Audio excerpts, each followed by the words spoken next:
Hello everyone. तो यार, जैसे कि मैंने आपको बताया था कि यार हम लोग एक रिवॉल्यूशन स्टार्ट कर रहे हैं और इस रिवॉल्यूशन में आप लोगों ने बहुत ज़्यादा साथ दिया है, तो उसके लिए सबका थैंक यू, सबका मेरी तरफ से दिल से थैंक यू, जैसे जैसे आप साथ दे रहे हैं। और ये रिवॉल्यूशन, जैसे कि मैंने बताया था कि ना हमें यार, गेट जो हमारी कोचिंग है, गेट की कोचिंग है ना, इसको हमें ना इतना ज़्यादा हर लोगों की रीच तक पहुंचाना है। जितने भी लोग यूट्यूब से क्लास कर रहे हैं या जो लोग कहीं पे भी क्लास कर नहीं पाते हैं, इसको ना हमें रीच में पहुंचाना है। हर बंदे तक ये चीज़ पहुंच जानी चाहिए कि यस, मैं भी प्रिपरेशन कर सकता हूँ एक सिस्टमैटिक मैनर में। और इसके लिए मैंने आपको पहले ही बताया था कि हमारे साथ बहुत सारे लोग जुड़ना चाहते हैं, बहुत सारे अच्छे अच्छे टीचर्स जिन्होंने बोला कि हाँ आप बहुत अच्छा कर रहे हैं, और बहुत सारे रैंकर्स, बहुत सारे स्टूडेंट्स जिन्होंने बोला कि हाँ सर, ये एक बहुत अच्छा इनिशिएटिव है कि हर बच्चा जो कोई भी कॉलेज में रहता है या कहीं पे भी क्लास नहीं कर पा रहा, तो वो भी अब एटलीस्ट क्लास कर पाएगा। तो इसी के लिए कई लोगों ने, मतलब वैसे भी हम लोग लाते रहेंगे, कई लोगों से आपको मिलवाते रहेंगे। और आज हमारे साथ एक रैंकर हैं। आप मेरे ख्याल से अभी जब मैं आपको मिलवाऊंगा तो ऑब्वियसली आप जानते होंगे, मेरे साथ हैं सत्यम गुप्ता। इनका इंजीनियरिंग सर्विसेज में रैंक है 15। और अभी हमारे साथ हैं प्रतीक सर। मेरे ख्याल से कोई भी ऐसा नहीं होगा जो प्रतीक सर को ना जानता हो। तो आज ना हम सत्यम से बात करेंगे। और पहले मैं आपको बता दूं, सत्यम ने ना खुद ही हमें ये चीज़ बोली कि सर इस रिवॉल्यूशन का मैं भी पार्ट बनना चाहता हूँ, और मैं भी चाहता हूँ कि जितने भी स्टूडेंट्स हैं ना उनको मैं भी कुछ गाइड कर पाऊँ, क्योंकि मैंने अभी रिसेंटली इंजीनियरिंग सर्विसेज को निकाला है, गेट में मेरी रैंक आई है, और भी बहुत सारे अचीवमेंट वो खुद ही सत्यम बता देंगे, दैट विल बी बेटर। तो सत्यम का ये कहना था कि सर अगर मैं कुछ बोलता हूँ या कुछ स्टूडेंट्स को गाइड करता हूँ, और अगर मैं दो चार लोगों को भी गाइड कर पाया, तो सर ये मेरे लिए एक पॉजिटिव पॉइंट होगा कि मैंने भी अपनी लाइफ में बहुत सारे लोगों को, या जितने भी लोग हमारे थ्रू गए हैं उन लोगों के लिए मैंने भी कुछ किया है। तो ये बड़ा अच्छा लगता है कि जब लोग खुद आगे आते हैं और खुद बोलते हैं कि मैं ऐसा करना चाहता हूँ। तो सबसे पहले तो मैं वेलकम करता हूँ सत्यम का। Thank hello you sir. Satyam. वैसे और यहाँ पे अड्डा 24x7 के प्लेटफॉर्म पे आए और बच्चों के लिए कुछ अच्छा करना चाहते हैं। हम लोग सब लोग इसीलिए लगे हैं कि आप लोगों के लिए कितना अच्छा कुछ कर पाएं, और एक रीच पहुंच जाए कि हम सब लोग, मतलब जो जिसमें जो हमारा एक सपना है, जो एक विजन है, वो विजन पे हमारी ना सबकी तरफ रीच पहुंच जाए। और प्रतीक सर, हेलो प्रतीक सर। और आज ना आपके जो क्वेश्चंस हैं ना, वो बेसिकली मतलब सारे के सारे मैक्सिमम क्वेश्चन प्रतीक सर ही रखने वाले हैं। और क्वेश्चन वो है कि जैसे एक बच्चे को प्रिपरेशन करनी होती है। अब मैं यहाँ पे लेट सपोज मैं प्रिपरेशन करना चाहता हूँ, तो उस टाइम पे मेरे दिमाग में क्वेश्चन आते हैं कि यार मैं कैसे प्रिपरेशन करूँ, क्या क्या चीज़ों पे मुझे फोकस करना चाहिए, है ना। और जब प्रिपरेशन कर रहे होंगे तो मुझे मतलब अगर सिस्टमैटिक वे में करना है तो कैसे, कौन सी बुक्स फॉलो करनी चाहिए, तो वो सारे के सारे एक एज अ स्टूडेंट हम लोग क्वेश्चन करेंगे। और क्वेश्चन जो है ना, वो मैक्सिमम क्वेश्चन प्रतीक सर ही करेंगे, मैं बीच बीच में कुछ क्वेश्चन मैं भी करूंगा। और सत्यम मतलब एक गाइड की तरह हमें जस्ट गाइड करेंगे कि हाँ, अगर ये वाला प्रॉब्लम आता है तो इसके लिए आपको ये करना है, ऐसा आता है तो आपको ये करना है। तो ऐसे हम लोग जस्ट बात करते रहेंगे, एक जनरल मतलब टॉक जैसे एक स्टूडेंट के दिमाग में आता है वही हम लोग करने जा रहे हैं। और अगर उसके बाद भी आपको लगता है कि मेरे कुछ क्वेश्चन रह गए, हम जो क्वेश्चन पुटअप कर रहे हैं वो आपकी तरफ से कर रहे हैं, तो अगर इसके बाद भी आपको लगता है कि मेरे कुछ क्वेश्चन रह गए हैं और सर मुझे वो वाले क्वेश्चन पूछने थे, तो आप कमेंट बॉक्स में ऑब्वियसली क्वेश्चंस को बताइएगा। हम लोग और सत्यम, प्रतीक सर, हम लोग आपके सारे के सारे क्वेश्चंस का रिप्लाई करेंगे। तो प्रतीक सर स्टार्ट करेंगे। हाँ सर, बिल्कुल। तो first of all, hello everyone, welcome to Adda 24/7। तो जैसा कि अभी आपको त्यागी सर ने बताया कि we are a part of big revolution in education industry and that too in GATE and EAC section. तो आप लोगों को पता होगा कि यार हम लोगों ने फर्स्ट डे से ही आपको ये बोला है कि we want you guys to be a part of it. And बहुत सारे स्टूडेंट्स ने कांटेक्ट किया, बहुत सारे टीचर्स ने कांटेक्ट किया, and now the first one जो हम अभी आपके साथ इंट्रोड्यूस करने वाले हैं, दैट इज सत्यम हमारे साथ में है, जो अभी गेट 2020 में है ना, गेट 2020 में ईएसी और गेट के रैंक्स के साथ आपके अपना बेसिक इंट्रोडक्शन देंगे, that with other achievements also. So first of all हम अपना कॉन्वर्सेशन स्टार्ट करें उससे पहले मैं चाहता हूं कि Satyam, you should introduce yourself to the students so that they have a believe on you कि you will guide them in a better direction. So just go for it. Hello everyone. First of all, thank you Yogesh sir, thank you Pratik sir for this opportunity. Hello everyone, my name is Satyam Gupta and I am from Mauranipur in Jhansi. मैंने BTech 2019 में किया है IIT Lucknow से, उसके बाद MTech 2021 में किया है आईआईटी दिल्ली से इन ब्रांच ऑफ स्ट्रक्चरल इंजीनियरिंग। मैंने यूपीएससी का एग्ज़ाम दिया था इंजीनियरिंग सर्विसेज का, जिसमें मैंने ऑल इंडिया रैंक 15 सिक्योर की है। इसके अलावा since UPSC is a very long journey of pre mains and interview, तो बीच में कई सारे एग्जाम्स आते हैं, तो मैंने वो एग्जाम्स भी दिए थे। लाइक मैंने गेट का एग्जाम दिया था जिसमें मैंने ऑल इंडिया रैंक 290 सिक्योर की थी। मैंने यूपीपीएससी एई का एग्जाम दिया था जिसमें ऑल इंडिया रैंक 44 सिक्योर की थी। इसके अलावा भी और भी एग्जाम्स दिए थे लाइक एसएससी जेई जिसमें भी मेरा सिलेक्शन हुआ था। कुछ पीजीसीआईएल का जो बीच में एग्जाम्स आते हैं उनको भी दिया था, उनमें भी मेरा सिलेक्शन हुआ था। तो ऐसे मैंने कुछ एग्जाम्स निकाले हुए थे and thank you sir. Okay, ठीक है।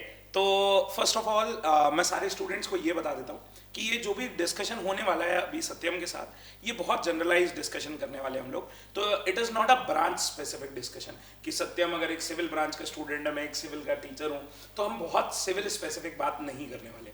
हम लोग बात करने वाले हैं हर एक स्टूडेंट के प्रॉब्लम को, कि एक स्टूडेंट क्या क्या प्रॉब्लम फेस करता है वाइल प्रिपरेशन, जो कि आपने भी फेस करी होगी, और उन प्रॉब्लम्स को कैसे ओवरकम करके अपने ड्रीम्स को अचीव करा, वो बात करने वाले हैं। तो फर्स्ट क्वेश्चन मेरा सत्यम आपके लिए रहेगा कि who should prepare for GATE examination, मतलब आप किस ईयर में एक स्टूडेंट को गेट के लिए प्रिपेयर करना चाहिए? सर सबसे पहले तो मैं एलिजिबिलिटी की बात करूंगा। कोई भी इंजीनियरिंग ग्रेजुएट जो कि पास आउट है या फिर थर्ड ईयर में है या फिर फाइनल ईयर में, तो वो इस एग्जाम के लिए अपेयर हो सकता है। और बात करें अगर कब इसकी प्रिपरेशन स्टार्ट करें, तो मैं बोलूँगा सिंस पहले जो होता था फाइनल ईयर में ही हम लोग अपेयर हो सकते थे, तो मेरे हिसाब से ऑप्टिमम टाइम होता था कि आप थर्ड ईयर में स्टार्ट कर दें ताकि आपको 1 साल एटलीस्ट मिल जाए प्रिपरेशन के लिए। सिंस अब थर्ड ईयर में भी अलाउ हो चुका है, तो अगर कोई चाहता है कि वो थर्ड ईयर में ही अच्छी रैंक ले आए, तो मेरे हिसाब से अगर सेकंड ईयर में स्टार्ट कर देता है it would be more better. Okay, so one more question Satyam, कि जैसे गेट के लिए तो अभी हो गया है कि सेकेंड ईयर से आप गेट दे सकते हैं, तो all those students who are preparing और who are planning to get a job very early, third year में गेट मिल जाता है अगर उन लोगों को कुछ भी, तो उन लोगों के पास है कि हाँ बहुत सारे PSUs होते हैं जो आपको 3 years वैलिडिटी देते हैं, और एमटेक में भी तो आपके पास 3 year वैलिडिटी रहता ही है। तो नेक्स्ट क्वेश्चन जो मेरा आपके लिए है दैट इज कि one should prepare for get in engineering services simultaneously, और दोनों को बहुत अलग अलग तरीके से अटेम्प्ट करना चाहिए? मेरे हिसाब से सिंस दोनों इस एक ही ब्रांच के एग्जाम है, गेट और ईएससी, बहुत ज़्यादा डिफरेंस नहीं है। ईएससी में केवल नॉन टेक पोर्शन अलग होता है, तो मेरे हिसाब से दोनों ही साथ में प्रिपेयर करने चाहिए, जैसे कि मैंने खुद किया था। चूँकि गेट में क्या होता है कि न्यूमेरिकल्स बहुत अच्छे लेवल के पूछे जाते हैं जो कि ईएससी मेंस में हमें हेल्प करते हैं। तो अगर हम गेट और ईएससी दोनों की साथ में प्रिपरेशन करते हैं, कहीं ना कहीं एक दूसरे के कॉम्प्लीमेंट्री ही है। आप ईएससी में बहुत अच्छे थ्योरेटिकल पार्ट पढ़ेंगे जिससे आपके कॉन्सेप्ट अच्छे होंगे, जो कि अल्टीमेटली आपको गेट में हेल्प करेंगे। तो गेट और ईएससी की प्रिपरेशन कुछ अलग प्रिपरेशन नहीं है कि मैं पहले गेट करूँगा फिर गेट में एग्जाम निकालने के बाद ईएससी करूँगा। आप साथ में प्रिपरेशन करिए, दोनों एग्जाम साथ में क्रैक किए जा सकते हैं। ठीक है सत्यम, थैंक यू। तो मेरा अगला क्वेश्चन रहेगा कि अगर मैं इंजीनियरिंग वाइज बात करूं, तो आपके बहुत सारे फ्रेंड्स होंगे जो डिफरेंट एग्जाम्स, मतलब डिफरेंट ब्रांचेस से होंगे, जो कि हमारा कॉलेज में इंटरेक्शन होता ही है। तो according to you which branch is toughest? क्योंकि बीइंग अ टीचर अगर मैं बात करता हूँ सिविल इंजीनियरिंग की, तो it is always fun for me कि अगर मैं ट्रांसपोर्टेशन पढ़ा रहा हूँ या मैं हाईवे पढ़ा रहा हूँ, तो इट इज़ लाइक कि हाँ मैंने अगर कर्व बताया है या कैमर बताया है तो I can feel it, I can sense it, I can see it. तो what about what your thought regarding this? Sir वैसे तो कोई कंपैरिजन मैं नहीं कह सकता हूँ, बिकॉज रैंक जो होती है वो इंडिविजुअल डिक्लेयर होती है, तो नहीं बता सकते हैं कि कौन सी ब्रांच टफ है या कौन सी आसान है। अगर तब भी एक कंपैरिजन करना हो तो जो भी है जो अपनी ब्रांच में रहता है, लाइक मैं सिविल इंजीनियर हूँ तो मुझे सिविल पसंद है, कोई मैकेनिकल होगा तो उसको मैकेनिकल पसंद होगी। और फिर टफनेस लेवल का बोलें तो सब अब वही बोल देते हैं कि मेरी ब्रांच यार टफ है। बाकी सारी ब्रांचेज में अपना अपना कॉम्पिटिशन है, ऐसा कोई कंपेरिजन है नहीं। हाँ सॉरी प्रतीक सर इंटरप्ट करने के लिए। मेरे दिमाग में एक क्वेश्चन आ रहा है कि जैसे अभी हमारे साथ जितने भी स्टूडेंट्स 2023 वाले हों 2024 वाले हों, तो मेरे पास जो सबसे ज़्यादा क्वेश्चन आता है वो ये आता है कि सर कॉलेज के साथ कैसे मैनेज करें। तो सत्यम का एक बहुत अच्छा, मतलब सत्यम से बात करने का एक बहुत अच्छा एडवांटेज ये है कि सत्यम ने कॉलेज के साथ ही किया सब कुछ, मतलब थर्ड ईयर से प्रिपरेशन की, फाइनल ईयर में आपकी रैंक आई थी सत्यम ना, और फाइनल ईयर में सत्यम का एज नहीं था, मतलब इंजीनियरिंग सर्विसेज में अपियर होने के लिए, इस वजह से इन्होंने ईएससी जो था वो नेक्स्ट ईयर दिया था। बट मतलब जो एक जनरल क्वेश्चन है कि यार अगर मैं सेकेंड ईयर में हूँ तो थर्ड ईयर में हूँ, तो उस टाइम पे कैसे चीज़ों को मैनेज करें, कैसे कैसे हम लोग प्रिपरेशन स्टार्ट करेंगे कि लेट सपोज हमें कितना टाइम गेट को देना है, कैसे हमें ईएससी गेट दोनों फोकस करने के साथ साथ सेमेस्टर को भी बहुत अच्छे से फोकस करना है। तो ये एक बड़ा क्वेश्चन मेरे पास आया है बच्चों का, तो कैन यू आंसर इट कि मैं मतलब बच्चों को एक सही वे में पता चले कि हाँ मैं ऐसे करना चाहता हूँ और ऐसे कर सकता हूँ। यस सर, मैंने जो अपनी प्रिपरेशन स्टार्ट की थी सर वो 2018 में स्टार्ट की थी। उस टाइम पे मैं थर्ड ईयर में था, तो उस टाइम मेरा कॉलेज भी रहता था, मुझे साथ में दोनों चीज़ों को मैनेज करना था। तो मैंने ये किया था कि जो भी मेरे सेकेंड ईयर से बेसिकली टेक्निकल सब्जेक्ट स्टार्ट होते हैं, तो जो भी सेकेंड ईयर में सब्जेक्ट हो रखे थे, मैंने क्या किया कि 1 से 2 महीने स्टार्टिंग में दिए, पहले उनके नोट्स प्रिपेयर कर लिए थे as per gate and ESC.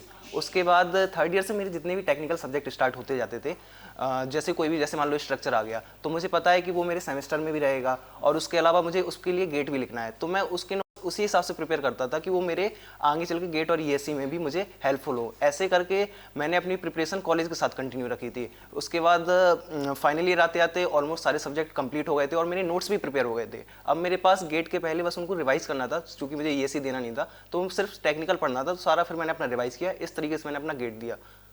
और जैसे जब सेमेस्टर के एग्ज़ाम आते थे, कॉलेज में सीटी वगैरह होते हैं, तो उस टाइम पे कैसे क्या रहता था कि सब कुछ छूट जाता था या फिर साथ साथ में थोड़ा थोड़ा रिवाइज करते हुए चलता रहता था सारी चीज़ें? सर जो भी नॉर्मल डेज होते थे उनमें से तो मैं कम से कम 4 से 5 घंटे निकाल ही लेता था कि मुझे अपनी प्रिपरेशन करनी है, लाइब्रेरी जाके पढ़ लेता था।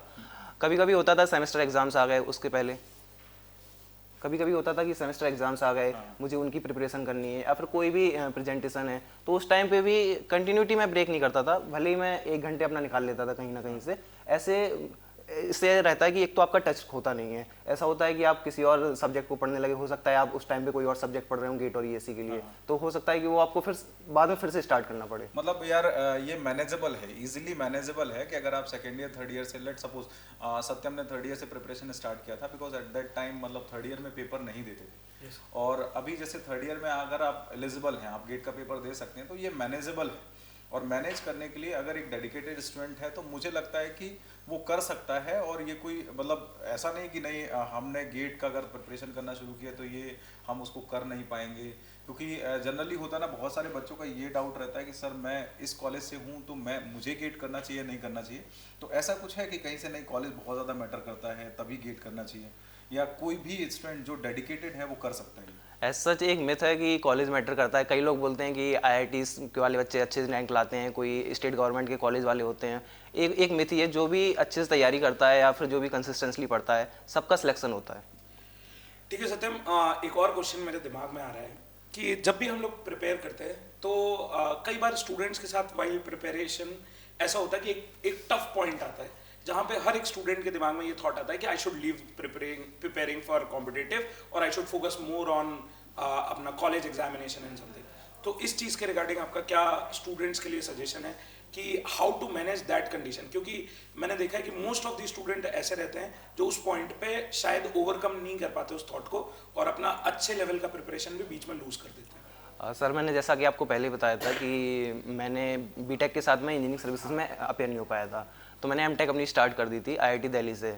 तो एक टाइम आया था कि 5 जनवरी को मेरा पेपर था फ्री का। उसके पहले मेरे नवंबर में सेमेस्टर एग्जाम्स चल रहे थे। वो एक ऐसा टफ फेज था कि सेमेस्टर एग्जाम्स भी प्रिपेयर करने हैं, बीच में कहीं प्रेजेंटेशन है या फिर कुछ भी है तो उसको भी प्रिपेयर करना है। तो मेरा सारा ईएससी से टच ऐसा लग रहा था कि खोता जा रहा है। तो उस टाइम में बहुत ज़्यादा डिमोटिवेट हो गया था। मुझे ऐसा लग रहा था कि अब मैं इंजीनियरिंग सर्विसेज क्रैक ही नहीं कर पाऊंगा क्योंकि मैं सारा टाइम यहाँ दे रहा हूँ।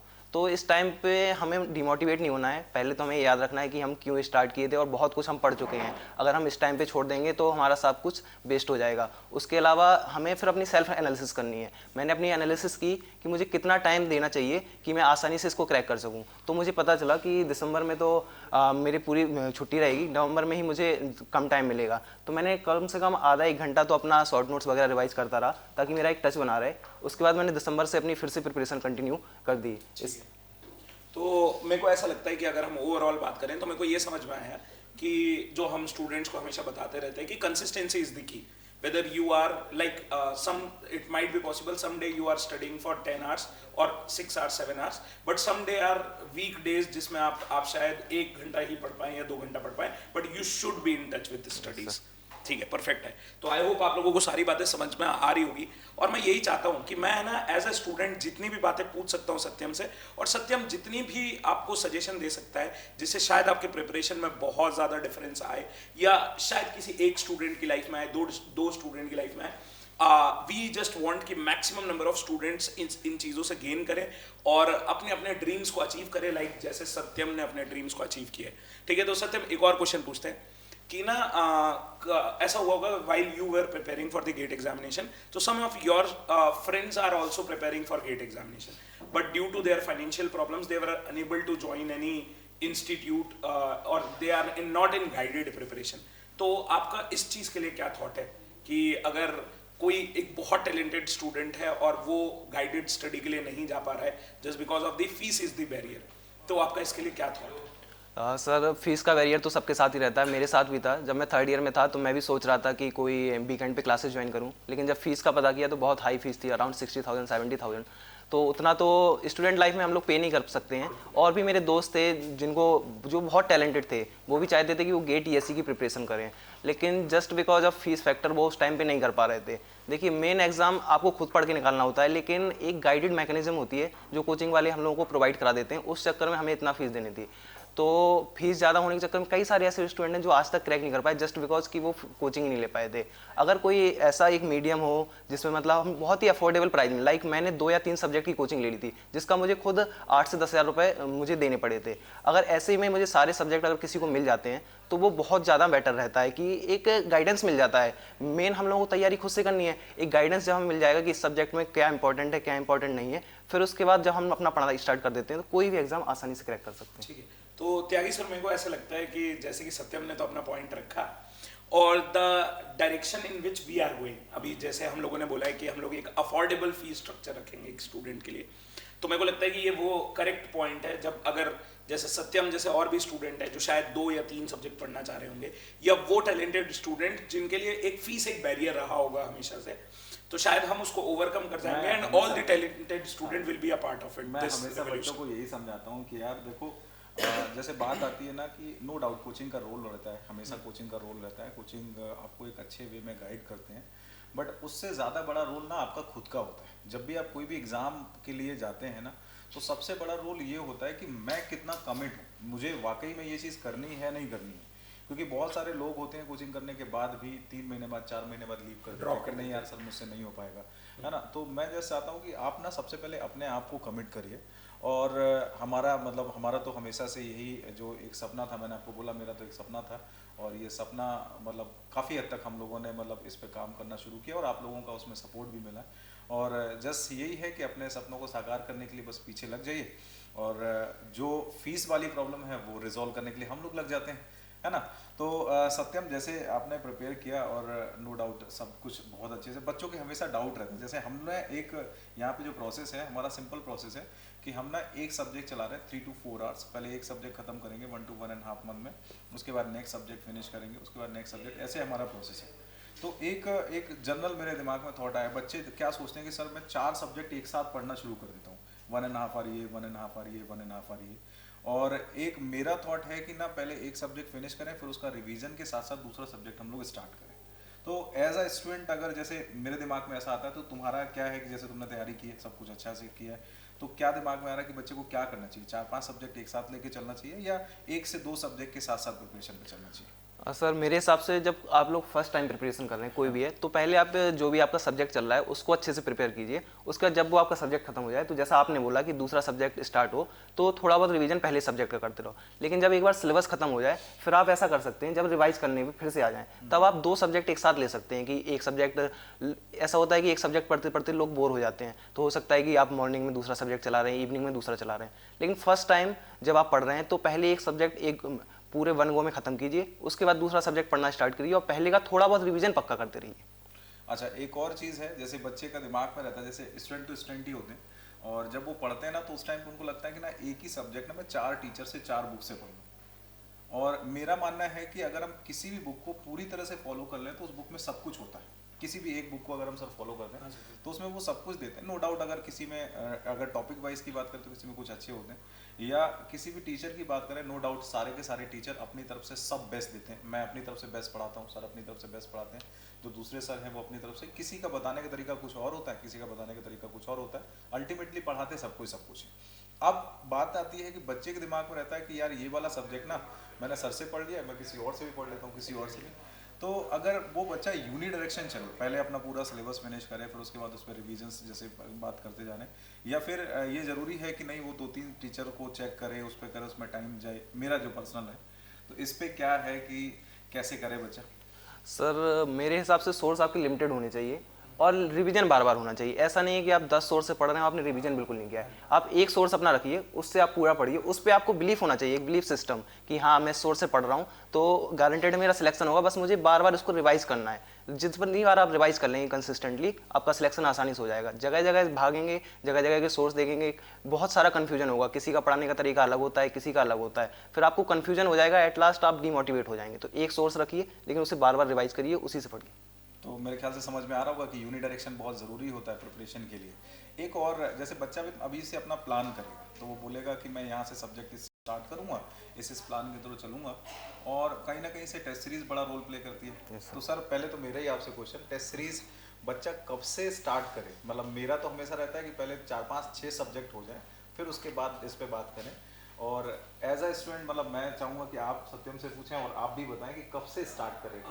सर मैं आपको बताता हूँ, क्योंकि अभी हमारा फर्स्ट बैच स्टार्ट हुआ है जो कि 24 से आपने स्टार्ट किया है लेना और एफएम पढ़ाना स्टार्ट किया है, और सेकेंड बैच जो है हमारा 16 फरवरी से जो कि स्टार्ट हो रहा है, जिसमें मैं सिविल के लिए ट्रांसपोर्टेशन स्टार्ट कर रहा हूँ। तो सर मेरे को ऐसा लगता है कि एक स्टूडेंट के लिए जो मैंने पूरे साल के लिए प्लान किया होगा, एक सिविल इंजीनियरिंग के स्टूडेंट के लिए वो ये प्लान किया है कि अगर आप फर्स्ट टाइम पढ़ रहे हैं तो मैं ना अक्टूबर एंड तक एनी हाउ सिलेबस आपका फिनिश कराना चाहूँगा, ताकि ऐसा हो कि आप ना सितंबर के टाइम से अपना टेस्ट देना स्टार्ट करिए, जब आपके 7 to 8 9 सब्जेक्ट्स हो चुके होंगे, और जैसे ही अक्टूबर में आपका सिलेबस फिनिश होगा फिर आप फुल फ्लेजेडली टेस्ट सीरीज में इन्वॉल्व हो जाइए, ताकि आप अपना आपके पास मिनिमम 3 to 4 मंथ्स का टाइम रहे, आप आपकी जो भी प्रॉब्लम्स है उसको इरेडिकेट कर पाएं, जिस भी सब्जेक्ट में वो प्रॉब्लम आ रहा है उसको इरेडिकेट कर पाएं।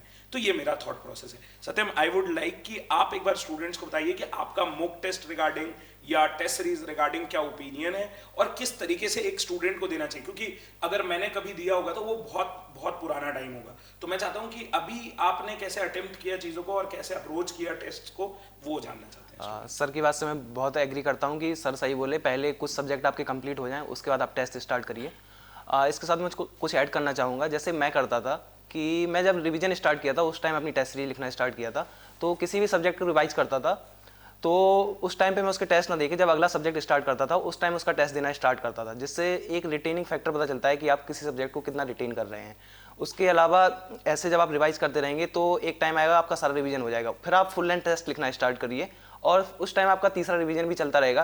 टेस्ट से आपको पता चल जाता है कि आप किस एरिया में वीक हैं या फिर कौन सा सब्जेक्ट आपका वीक है। आप फिर उस सब्जेक्ट को, पर्टिकुलर सब्जेक्ट को रिवाइज करिए। कई बार होता है कोई टॉपिक हमने पढ़ा लेकिन उस वे में नहीं पढ़ा जिस वे में उससे क्वेश्चंस बन सकते हैं। तो टेस्ट सीरीज एक बहुत इंपॉर्टेंट रोल प्ले करती है, जिससे आपको कह सकते हैं कि एक एक्चुअल एग्जाम वाली फील आती है कि कैसे एग्जाम में आपको अटेम्प्ट करना है, कैसे एग्जाम में टाइम मैनेजमेंट करना है। बहुत सारे फैक्टर्स हैं जो हम टेस्ट सीरीज से ही सीखते हैं। तो आई थिंक टेस्ट सीरीज बहुत ही इंपॉर्टेंट रोल प्ले करती है, जिसे बहुत ही सीरियसली लेना चाहिए सबको। ठीक है सत्यम, वन मोर क्वेश्चन जो कि मेरे दिमाग में आ रहा है अभी, क्योंकि गेट 22 बहुत ही पास में है, अभी ऑलमोस्ट 10 से 12 दिन बचे हुए हैं।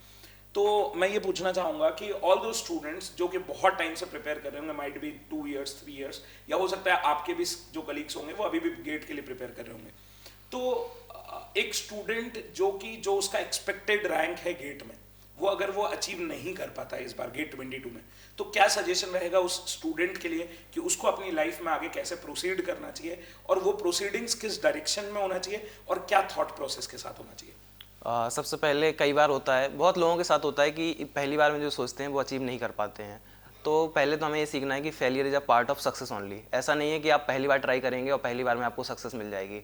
अगर आपको पहली बार में सक्सेस नहीं मिल रही है, आपने जो भी रैंक आपने सोची है वो नहीं आ रही है, तो इसमें कोई परेशान होने की बात नहीं है। आप फिर से स्टार्ट करिए। जो भी आपको लगता है कि पिछली बार आपकी गलतियां रह गई थी, हो सकता है कोई सब्जेक्ट आपका वीक रह गया हो, या फिर कुछ भी कोई बोलता है कि मैंने टेस्ट सीरीज ज़्यादा नहीं दे पाया था इस वजह से मेरा, कोई बोलता है मैं टाइम मैनेजमेंट सही से नहीं कर पाया था, पढ़ा मैंने सारा था। आपको अपनी सेल्फ एनालिसिस करनी है इस साल कि मैंने कहाँ पे पिछले साल गलतियाँ की थी, और ये सोचना है कि मुझे अगली बार वो गलतियाँ नहीं करनी है, और फिर एक अच्छी सी रैंक फिर से टारगेट करनी है। नेक्स्ट ईयर आपको डेफिनेटली फिर अच्छी रैंक मिलेगी। ठीक है, तो थैंक यू सत्यम। कुछ एक बेसिक क्वेश्चंस और रह गए हैं जो एज अ स्टूडेंट मेरे को पूछना चाहिए। तो सबसे पहले तो अभी जो मोस्ट कॉन्फ्लिक्ट